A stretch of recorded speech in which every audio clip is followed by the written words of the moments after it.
Salut tout le monde! Aujourd'hui, on fait notre tour des stades, notre tour des clubs de la Ligue 1 avec le RC Lens. Bienvenue à vous sur ma chaîne Gabi Banon. On parle aujourd'hui du RC Lens version 2022-23, mais avant 2021-2022 d'après FM, on compare les effectifs. Lens, qui d'après FM aurait pu finir 13e avec 101. Entre la 11e et la 14e place, car vous voyez, les cotes sont identiques. Et vous le savez, Lens a fini beaucoup mieux. Presque aux portes de l'Europe, j'ai à dire, cette année. Alors, l'effectif s'est-il amélioré ou non?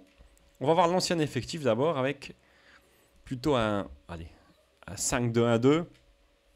Donc, c'est d'après FM, donc pareil. D'après FM, les entraîneurs ont une certaine tactique. En vrai, ça peut changer. En tout cas, on va voir d'abord l'effectif du RC Lens. Je vérifie que tout est bon. Voilà.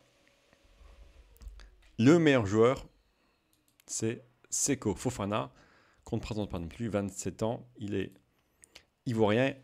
Je pense qu'il y a plus que 6 sélections maintenant. Milieu défensif, milieu centre, à gros volume de jeu et des bonnes notes assez réguliers partout. Derrière, vous avez un autre milieu avec lui, Patrick Berck, Kakuta, Jonathan Klaus, qui vous savez est parti. Ont-ils réussi à remplacer à droite? Et un gardien que bien sûr les fans des FM connaissent, Farinez.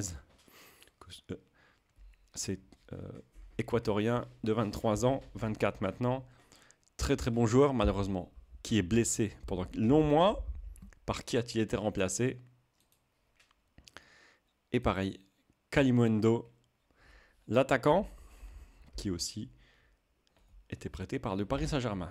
D'autres départs, on va le voir. D'abord, jetons un œil sur l'effectif niveau Excel. On reviendra sur les départs après. Alors, pour certains, ça peut paraître bas. 127,5 seulement. Alors, on va faire deux petites choses. D'abord, on présente Medina en défense centrale, ce qui est bien, qu'il n'a que 120. Ça peut peut-être être remplacé par un défense à 4 et alors Doucouré serait milieu avec 127. Grady qui lui n'a que 120 et les attaquants Kalimundo et Ganaga qui n'ont que 121. Ce sont les notes du jeu, je précise. C'est à mon dire, c'est pas beaucoup, ces notes du jeu par rapport à ça. Donc meilleur joueur Fofana devant Berck et Kakuta. Revenons juste au jeu avec... On va parler des départs. On a un petit peu parlé. Et le plus gros départ, c'est celui-ci. Tchèque Doucouré, jeune joueur qui est transféré pour plus de 22 millions à Crystal Palace. Grosse perte. Vous voyez, il était déjà souvent observé dans le jeu. En tout cas, grosse perte au milieu de terrain. Il pouvait même jouer défense centrale. Défenseur droit, Jonathan Klaus. On en a parlé. Ça a fait le buzz sur Twitter et autres. Pour 7,5 millions. Alors, Simon Banza, qui lui était prêté à Braga et qui a été vendu. On va juste parler. Vendu quand même pour 5 millions. Avec des bonnes notes, notamment en courage. Et l'autre attaquant qui était vendu, Corentin Jean, qui lui part aux États-Unis, à Miami. Corentin Jean qui lui a fait mon Euroclub. 3, Monaco, Toulouse et Lens. Et qui part également un autre attaquant qui part. Et des autres joueurs sont partis, notamment. Je ne le trouve plus. On va peut-être aller directement ici.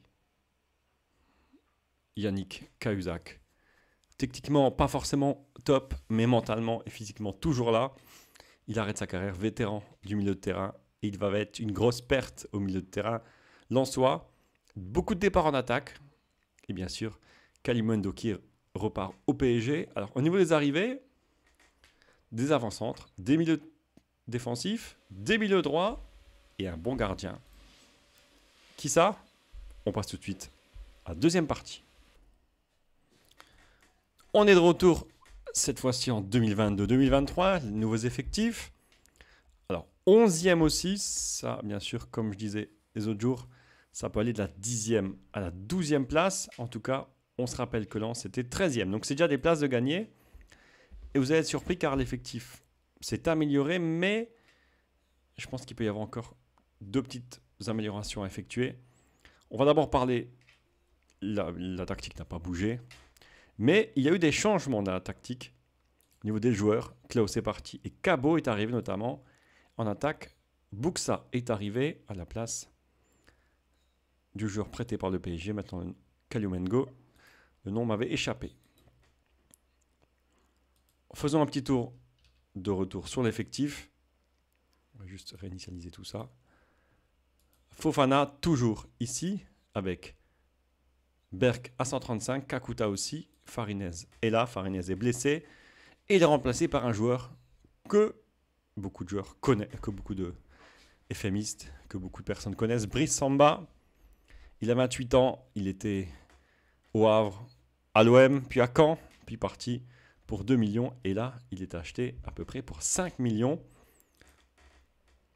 Gardien assez intéressant.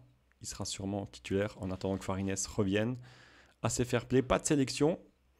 Un gardien qui a fait remonter son club au niveau de la première division. Donc bonne pioche, regardez la différence. 125, 130, bon, ça se vaut. On va parler des recrues, on va parler juste ici des attaquants, car il y a eu des recrues au niveau attaque. Premier, Loïs Openda. Certains peut-être ne le connaissent pas, acheté pour un peu moins de 10 millions en Belgique, à Bruges. On dit quoi de lui avant-centre? Il est U21 belge, il peut aussi être marocain et congolais. Et il a fait sa carrière en Belgique, malgré aussi un prêt aux Pays-Bas. On regarde sa fiche, il n'a que 21 ans. 121, possible à 140. Agressivité, accélération. Donc en finition et en tête passe, c'est pas forcément top, mais vous voyez, j'ai l'impression que c'est plus un joueur buteur en rentrée, j'allais dire, au niveau des décisions, de la détermination, de la vitesse.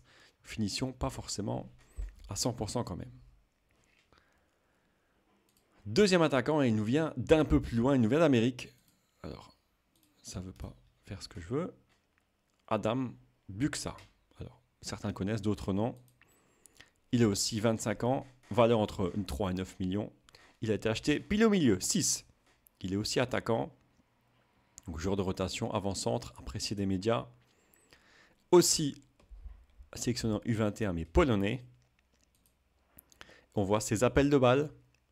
On voit également qu'il tire de loin. Meilleure note en finition, mais physiquement un tout petit peu moins bon. On verra ce qu'il peut apporter à Lens. Donc moi, pareil, je ne le connais pas trop. Ceux qui le connaissent, n'hésitez pas à m'en parler. Et on parle maintenant d'un milieu défensif. Je vais faire comme ça, c'est beaucoup plus facile. Si je le retrouve, c'est Salis Abdul Samet. Il vient clairement acheter pour 5 millions quand même. Milieu défensif, ghanéen, pas de sélection. Au niveau des notes, il a quand même 116, il peut monter à 130. 22 ans, je pense que c'est aussi un investissement sur l'avenir. D'après le jeu, il a des bonnes notes physiquement. Donc joueur vedette, pas forcément des notes spectaculaires, mais je pense qu'il peut vraiment en remplacer, notamment Kauza qui est parti. À droite, on en a parlé, Klaus est parti. Et un autre joueur est arrivé. C'est pareil, il suffit que je cherche, je ne le trouve pas. Alors lui, vous le connaissez un peu plus. Acheté par 2 millions d'Angers. Qu'une Jérémia doit bien le connaître. Défenseur droit. Latéral plutôt offensif droit. Milieu offensif droit, milieu droit. Tout le côté droit lui appartient. Et il est plus arrêt latéral offensif. Toute sa carrière dans 2 clubs. 3 et Lorient. Et Angers, bien sûr, avec 2 ans à Angers. Mais vous avez vu beaucoup plus au niveau de Ligue 2, Ligue 1. Un joueur aussi assez expérimenté qui va sur ses 28 ans. Je vous disais, acheter 2 millions. Et physiquement au top, endurance, agilité, détermination, inspiration. Techniquement peut-être un tout petit peu en dessous par rapport à ses notes. Mais c'est toujours une bonne pioche pour lui. Autre investissement. Je ne sais pas s'il est dans l'équipe 1 ou dans l'équipe 2. Ce joueur au milieu centre Lukáš Poreba, je ne sais pas comment on prononce, acheté pour 350 000 euros en Pologne. On va juste voir ses notes. 108 qui peut monter à 135. Il a été acheté un peu moins de sa valeur, j'ai l'impression. En tout cas, mentalement, pour 22 ans, assez intéressant. Physiquement, un peu juste. Techniquement aussi. Joueur sur le point de percer. On verra si ce joueur peut percer en Pologne. Enfin, de Pologne vers Lens. Dites-moi, vous, ce que vous en pensez d'après ce que, si vous le connaissez ou pas, au niveau de la Pologne. Voilà les vues d'ensemble sur l'effectif. On va faire un tour maintenant, comme d'habitude, à Excel. Et là, c'est aussi un peu comme certains autres clubs. Je vais me mettre à Excel directement. Ça a l'air d'être identique. Alors pourquoi? Il y a déjà deux soucis. C'est que Doucouré pouvait remplacer Medina, donc au milieu de terrain s'il joue à 4. Medina est tout seul, il perd un peu de points. Klaus remplacé par Cabot, bon, ça perd un tout petit peu.